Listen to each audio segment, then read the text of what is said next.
The new year is often a time for looking back and looking forward.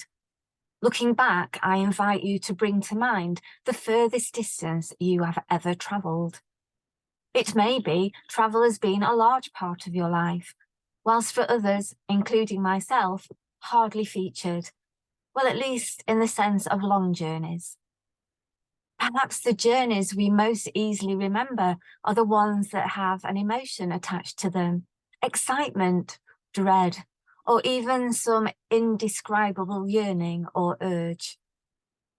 Pre-car ownership, one of my relatives regularly cycled over 20 miles to see someone who later became his wife. I must add, too, that having seen her, he would return the same distance, committing his energy, time, and love. Thought to be from Persia, India, and Arabia, the Magi were compelled to journey much further than the 20 or 40 miles of my relative, and they did not know their specific destination. Many scholars reject the identification of the Magi as kings. Many accept they were wise people, likely priest-astrologers. But though there are 3 gifts mentioned, there is no evidence that there were only 3 people, nor that they were all male. Let us travel with those astrologers, along with countless others, to meet our God, revealed in an infant in Bethlehem. Let us think about what inspired and sustained them on their pilgrim way. Let us consider the characteristics that each may have had, those of attentiveness, curiosity or wondering, trust and courage. Characteristics way back in time that are key for full lives lived now. As Magi, they would have been accustomed to just sitting and pondering and watching for repeated patterns. Patience and attentiveness, I expect, ran through them like the words through a stick of rock. It is said that a minimum of 20 minutes are needed for a painting to just begin to reveal its secrets. The more you wait, the more you see. The canvas of the sky has much to reveal even today. Its revealing is gradual, and it is to be savoured like a nourishing meal. The same could be said about the Bible. More is revealed if we are not in a rush. In becoming absorbed in and by what we read exercises our attentiveness.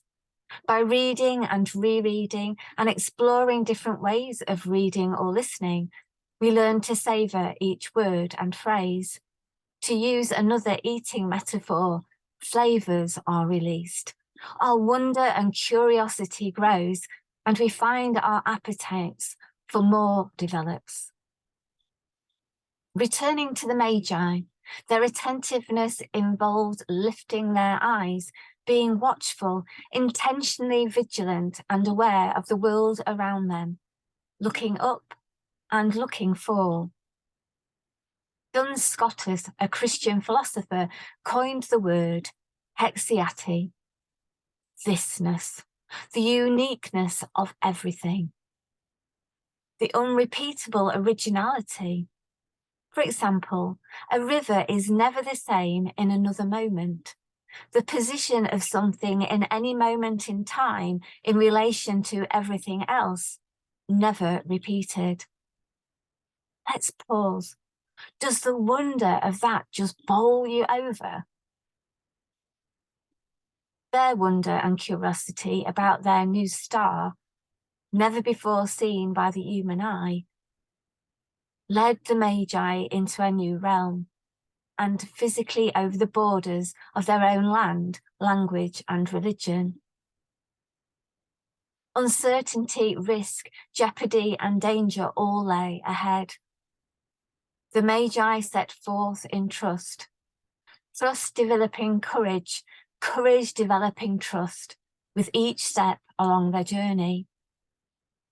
Leaving much behind, they fully committed themselves, hope and faith carrying them forward. Journeying with them, we go across desert, through cities, beside flowing rivers, through scorched desert. And then the star flickers and fades.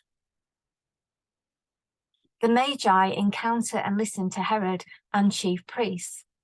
The hate and fear in Herod's eyes is seen as he is told of the quest for the newborn king. Entering the humble home where the Christ child awaits, there is a much more powerful encounter. The star is seen burning brighter and clearer as gazes meet the eyes of the Son of God. The love and the acceptance of the young child's eyes as the Magi speak with Mary and Joseph of their quest across the paths of time is evident. The Magi settle in the Christ child's presence. Foreigners, outsiders, yet they are the first to recognize God's anointed Messiah. There is a stillness, a wish to linger and not rush away, to remain attentive, to be filled with wonder, to fully trust. Later, there is a warning, not to return by the same route, as the NIV translation puts it. Other Bible versions say to go another way. This is not just a stage direction. The Magi trust the messenger, and courage, which marked the onset of their journey, bookends their return. They do return a different way. Once we encounter Jesus, we cannot see the world as we did before. The Magi were changed and enriched forever. The seasons of Advent, Christmas, and Epiphany encourage each of us to encounter Jesus anew and to share with others. As Mary Oliver puts it in her poem, Instructions for Living, living a life points to being attentive, astonished, and telling about it. The Magi will have undoubtedly told others of their journey, and more importantly, about their encounter with Jesus. Their presence witnesses to the inclusivity of the gospel.